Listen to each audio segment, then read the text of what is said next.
Formula শিখেছিলাম একদম first ক্লাসে। আমরা সর্বোচ্চ উচ্চতার একটা ফর্মুলা কি করেছিলাম, শিখেছিলাম। কি শিখেছিলাম? সর্বোচ্চ উচ্চতা কে বড় হাতের এইচ দিয়ে প্রকাশ করা হয়। এইচ ইজ ইকুয়াল টু কি, ইউ স্কোয়ার বাই কি 2g শিখেছিলাম, মনে পড়ে? U square by 2g।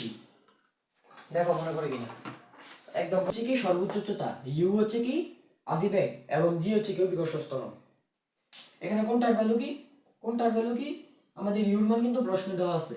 এই যে ইউর মান কি আছে প্রশ্নে দেওয়া আছে, 30 ms ইনভার্স 1, 13 ms ইনভার্স 1, এবং জি এর মান আমাদের একদম ফিক্সড 9.8 ms ইনভার্স 2।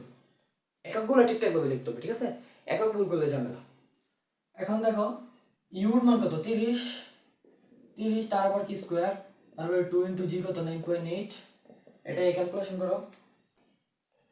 কি আসছে 45.92 মিটার, ঠিক আছে?